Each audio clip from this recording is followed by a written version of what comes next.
गट reset protocol.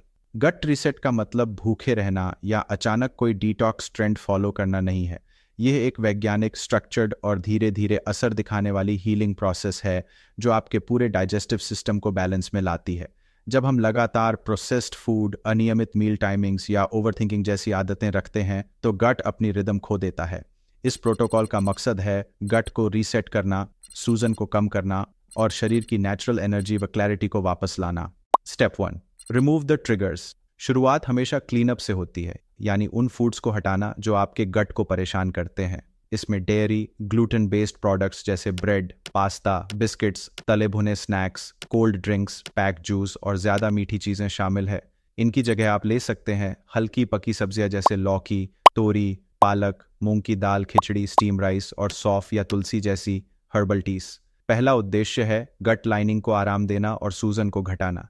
जितना ज़्यादा आप इरिटेंट फ्री रहेंगे उतनी जल्दी आपका डाइजेशन नॉर्मलाइज होगा और एनर्जी लेवल स्थिर रहेगा। याद रखें, रिमूवल फेज फाउंडेशन है। अगर यही मजबूत हुआ तो बाकी हीलिंग अपने आप स्मूथ चलेगी। Step 2, rehydrate and nourish. कई बार हमारी सबसे बड़ी गलती होती है कम पानी पीना। गट की सफाई और हीलिंग दोनों के लिए हाइड्रेशन बेहद ज़रूरी है। पानी के साथ आप इंक्लूड कर सकते हैं जीरा वाटर, नारियल पानी या अजवाइन वाटर जो गैस और ब्लोटिंग को शांत करते हैं।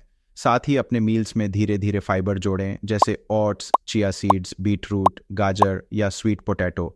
याद रखिए, फाइबर के साथ पर्याप्त पानी पीना ही असली डिटॉक्स की कुंजी है। अगर आप डिहाइड्रेशन में रहते हैं तो टॉक्सिन रिलीज धीमा हो जाता है और बाउल स्लोजी महसूस करता है। इसलिए हर 2 घंटे में कुछ ना कुछ फ्लूइड लेना हैबिट बना लें। यह गट की नेचुरल क्लेंजिंग ब्रश की तरह काम करता है। Step 3, रीपॉपुलेट with good bacteria. जब गट क्लीन और शांत हो जाए तब समय है उसे दोबारा लाइफ देने का। इसके लिए नेचुरल प्रोबायोटिक फूड्स सबसे बेहतर है। घर का बना दही, छाछ विद जीरा, फर्मेंटेड कांजी, इडली या धोकला। ये गुड बैक्टीरिया आपकी डाइजेशन क्षमता और इम्यूनिटी दोनों को मजबूत करते हैं। ध्यान रखिए, मार्केट बेस्ड ड्रिंक्स या कोल्ड प्रोबायोटिक्स से बचें क्योंकि उनमें ज़्यादातर शुगर और प्रिजर्वेटिव्स होते हैं। रिसर्च बताती है कि हेल्दी माइक्रोबायोम सिर्फ डाइजेशन नहीं बल्कि मूड और स्लीप क्वालिटी तक सुधारता है। इसलिए अपने हर लंच या डिनर के साथ कोई ना कोई फर्मेंटेड या लाइव कल्चर फूड ज़रूर शामिल करें। Step 4, support with healing foods.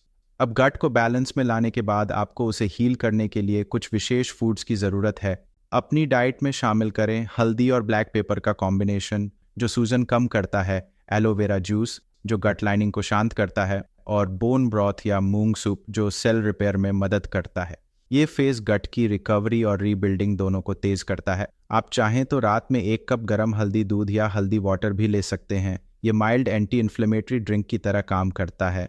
इस स्टेज में ज़्यादा वैरायटी नहीं बल्कि कंसिस्टेंसी ज़रूरी है। दिन में 2 बार हीलिंग फूड्स लें ताकि गट टिश्यू रिपेयर तेज हो। Step 5, sync your gut clock. आपका गट एक टाइम सेंसिटिव सिस्टम है, यानी इसका स्वास्थ्य आपके रोज़मर्रा के रिदम पर निर्भर करता है। रोज़ एक ही समय पर उठना, हल्का गुनगुना पानी लेना, एक तय टाइम पर खाना और डिनर के बाद 10 मिनट की वॉक, ये छोटी छोटी चीज़ें गट बायोलॉजिकल क्लॉक को स्थिर करती है। सोने से पहले कम से कम 1 घंटा गैप रखें और स्क्रीन से दूरी बनाएं। सिर्फ यह लय बनाए रखने से आपका डाइजेशन, स्लीप और एनर्जी लेवल तीनों सुधर जाते हैं।